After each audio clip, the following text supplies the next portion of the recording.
Hello दोस्तों, मेरे YouTube channel पर आपका स्वागत है। तो चलिए कहानी शुरू करते हैं। कहानी अच्छा लगे तो प्लीज़ चैनल को लाइक शेयर जरूर कीजिए। राघव सुधांशु के बाद मृदुला की तरफ देखते हुए बोले, मैम।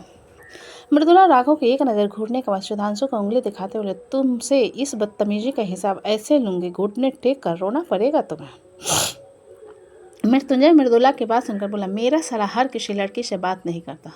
तुम खुद को बहुत किस्मत वाली समझो और उस किस्मत को लेकर मेरे केबिन से निकलो।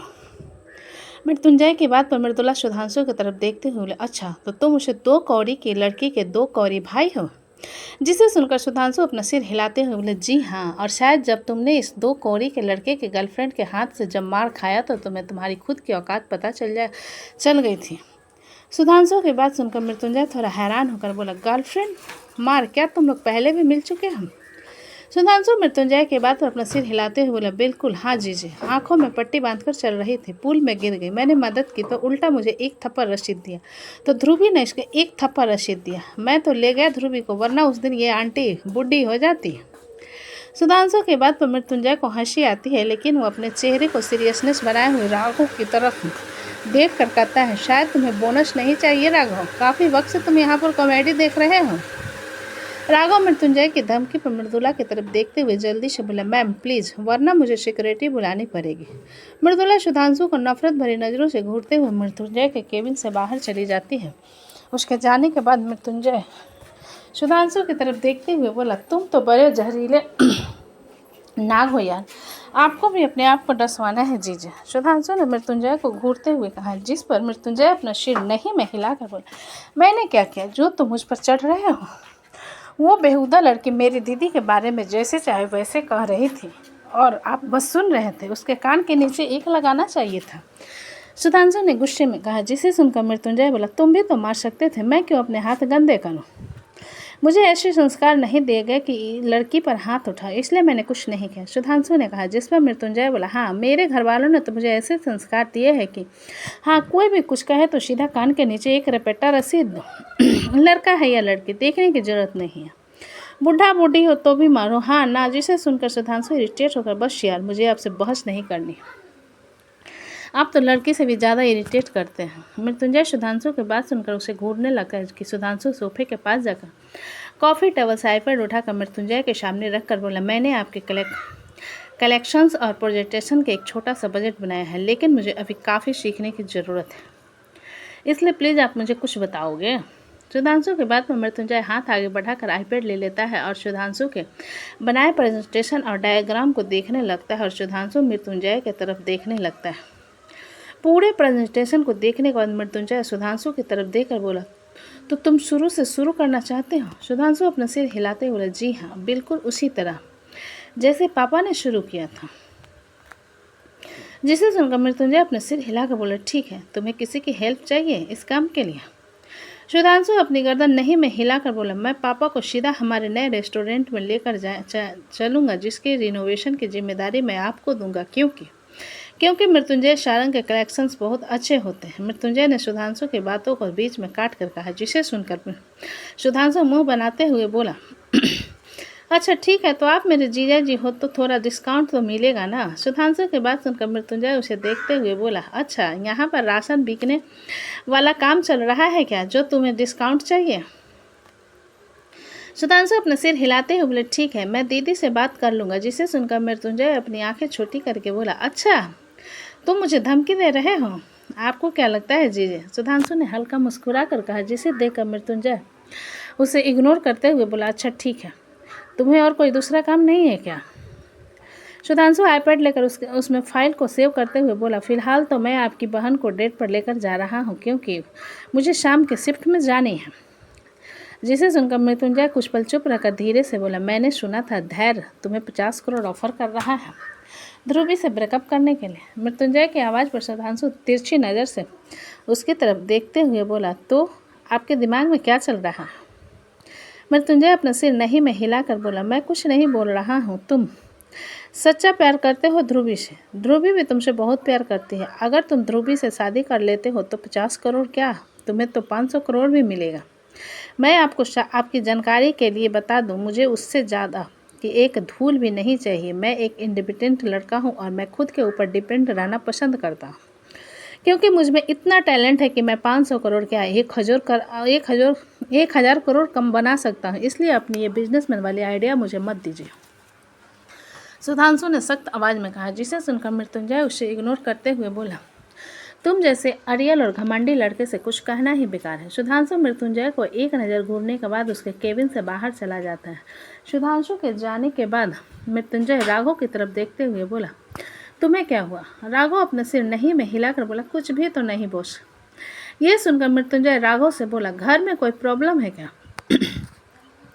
राघव मृत्युंजय के सवाल पर अपना सिर नहीं में हिलाते हुए, नहीं बॉस, कोई प्रॉब्लम नहीं है। जिस पर मृत्युंजय फिर से अपने लैपटॉप की तरफ देखते हुए बोला, पुरानी पेंडिंग पड़ी हुई फाइल्स ले आओ।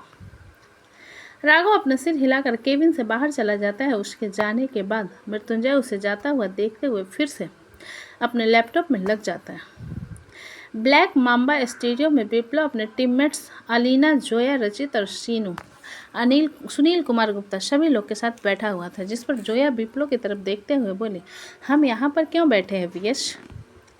विप्लव जोया के बाद बोला, मुझे किसी की इन्फॉर्मेशन निकलवानी है। जिसे सुनकर सीनू लॉलीपॉप खाते हुए हो गए। विप्लव से बोला, यार हम गेमर्स है, पता है कि हमें हैकिंग भी आती है, लेकिन इस तरीके से किसी के पर्सनल इन्फॉर्मेशन निकलवाना तुम्हें नहीं लगता गलत है? अलीना सोनू की बात को इग्नोर कर विप्लव से बोली, किसकी इन्फॉर्मेशन निकलवानी थी वापी? विप्लव अलीना की बात सुनकर बोला, भाव्या रावत। जिसे सुनकर अलीना विप्लव की तरफ देखते हुए, ये कौन है? विप्लव बैटिंग बॉल से खेलते हुए बोला, मेरी गर्लफ्रेंड।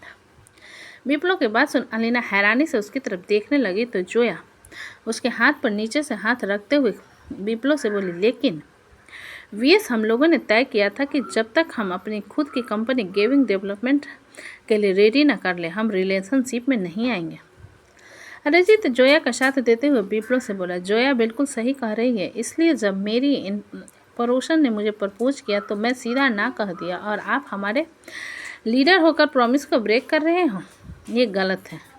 सोनू रचित का साथ देते हुए विप्लव से बोला, रचित बिल्कुल सही कह रहा है, बेचारी अलीना कब से आपको प्रपोज करना चाहती थी। और आहा ये कहते हुए सीनू दर्द में अपने पैर को सहलाने लगता है, क्योंकि जोया ने उसके पैर पर पैर मारा था। वही विप्लव सीनू की बात सुनकर अलीना की तरफ देखते हुए बोला, व्हाट? अलीना विप्लव के बाद अपना सिर जल्दी से नहीं में हिलाकर बोली, नोथिंग लीडर। सीनू तो कुछ भी कहता रहता है, उसकी बात पर फोकस मत कीजिए। जिसे सुनकर विप्लव सीनू की तरफ देखते हुए बोला, अब तुम भी ही भाव्या की इन्फॉर्मेशन निकलवाओगे? सीनू बुरा सा मुँह बनाकर विप्लव की तरफ देखने लगता है तो अलीना विप्लव से कहती है, मैं उनकी इन्फॉर्मेशन निकलवा दूंगी। तभी कमरे का दरवाज़ा खुलता है और एक 23 साल का लड़का, जो दिखने में काफ़ी हैंडसम था, अंदर आता है। रचित उसकी तरफ देखकर मुस्कुरा देता है और वही विप्लव उस लड़के को देखकर बोला, रियो, तुम कुछ काम था? रियो रघुवीर सिंह ठाकुर विप्लव की बात पर आंखें चढ़ाते हुए बोला, क्या बात करनी थी? विप्लव रियो के एटीट्यूड पर गहरी सांस भरकर बोला, यार आज तुम फ्री हो? रियो रचित की तरफ देखते हुए बोला, क्या तुम डेट पर जाना चाहते हो? रचित कुछ पल सोचने के बाद बोला, बेबी, वीएस को काम है, इसलिए हम अपनी डेट पोस्टपोन कर सकते हैं। सीनू उन दोनों को देखते हुए मुंह बनाकर लॉलीपॉप को फिर से खाने के लिए मुंह में भरता है। जिस पर रियो कहता है, ये जो मुंह बनाना है ना, सारा निकल जाएगा। रियो के सनसनी भरी आवाज़ को सुनकर सीनू घबरा कर बोला, मैंने कुछ नहीं किया। सीनू की घबराहट पर रियो विप्लव की तरफ देखते हुए बोला, क्या काम था? विप्लव भाव्या को फोटो रियो के सामने रखते हुए बोला, ये मेरी गर्लफ्रेंड है, मुझे इसके इन्फॉर्मेशन निकलवानी है। रियो विप्लव की बात पर अपना सिर हिला फोटो को अपने पॉकेट में रखते हुए बोला, 1 हफ्ते बाद मिल जाएगी, क्योंकि इन्फॉर्मेशन निकलवाना हलवा नहीं होता। विप्लव रियो की बात पर अपना सिर हिला देता है और स्क्रीन की तरफ इशारा करते हुए कहता है, हम बहुत जल्दी अपने ऑफिस में शिफ्ट होने वाले हैं, इसलिए तैयारी कर लो। जिसे सुनकर सभी लोग स्क्रीन की तरफ देखते हैं, जहां पर उन लोगों के ऑफिस के रिनोवेशन की तैयारी चल रही थी। इधर इंदौर भाटिया मेंशन में विक्रम की नींद दोपहर के 1 बजे खुलती है और जब खुलती है उसे अपने सिर में बहुत तेज़ दर्द होने लगता है। विक्रम उठकर बैठ जाता है और इधर उधर देखने लगता है। जब उसकी नज़र बेडशीट में खून पड़ जाती है तो उसके हाथ पर ठंडे पड़ जाते हैं और उसके सिर में दर्द होने लगता है। जिस पर वो अपने सिर पर हाथ रखते हुए कहता है, व्हाट द फक। तभी कमरे का दरवाज़ा खुलता और एक सर्वेंट नींबू पानी से भरा गिलास और पेन किलर एक छोटे से प्लेट में लाकर वहाँ पर रख देता है।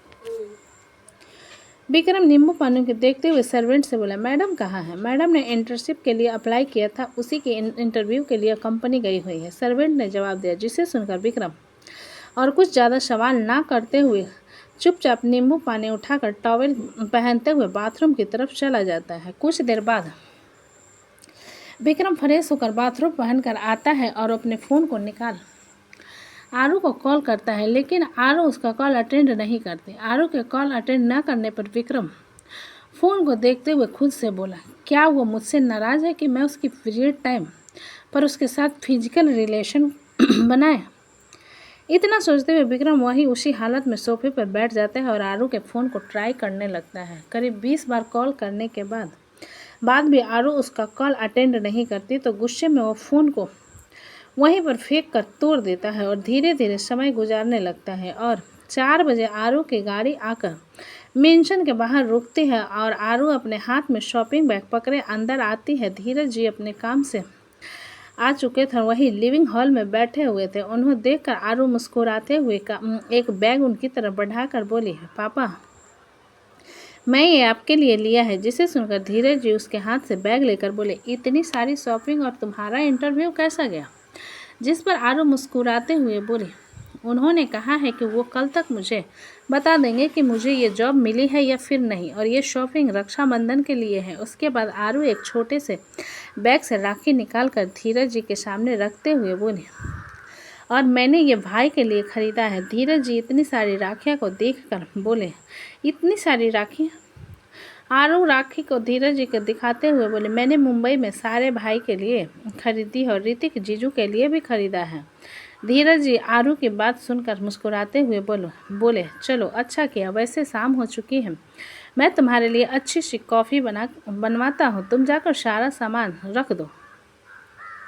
आरू धीरज जी की बात पर अपना सिर हिलाकर बैग्स लेकर कमरे की तरफ चली जाती है। आरू जब कमरे में पहुँचती है तो उसे कुछ अजीब लगता है, क्योंकि पूरा कमरा अंधेरे से लिपटा हुआ था। आरू पूरे कमरे में अंधेरे देखकर खुद से बोली, क्या ये अभी तक सोकर नहीं उठे? इतना सोचते हुए आरू कमरे के स्विच ऑन करती है तो उसकी नज़र विक्रम पर जाती है, जो कि लोअर और ब्लैक टी शर्ट पहने सोफे पर बैठा उसे ही घूर रहा था। विक्रम की खुद से भरी नज़र पर आरू थोड़ी सी घबरा जाती है और शॉपिंग बैग लाकर बिस्तर पर रखते हुए कहती है, क्या हुआ? विक्रम आरू को घूरते हुए बोला, तुम्हारा फ़ोन कहाँ है? आरू विक्रम के सवाल पर शॉपिंग बैग के अंदर से अपना बैग निकालकर फ़ोन निकालते हुए बोली, सॉरी मेरा बैग शॉपिंग बैग के अंदर है और साइलेंट में है। ये कहते हुए आरू फ़ोन को विक्रम की तरफ दिखा देती है। फ़ोन को देखते हुए विक्रम अपने दांत पिसकर बोला, क्या मैं तुम्हें कुत्ता नज़र आता हूँ? विक्रम की गुस्से भरी आवाज़ सुनकर आरू उसकी तरफ देखते हुए बोली, आप इतना गुस्सा क्यों हो रहे हो? मेरा फ़ोन साइलेंट में था इसलिए। I don't fucking care where your phone was. मैंने तुम्हें कॉल किया, एक बार नहीं 25 बार कॉल किया, लेकिन तुमने मेरा कॉल अटेंड नहीं किया। क्यों? विक्रम ने सोफे से खड़े हो चिल्लाते हुए कहा, जिसे देखकर आरू घबराहट में उसकी तरफ देखते हुए बोली, मेरा फ़ोन साइलेंट में था। यह सुनकर विक्रम आरू के सामने आकर उसके बाजुओं को कसकर पकड़ते हुए बोला, फ़ोन साइलेंट में क्यों था?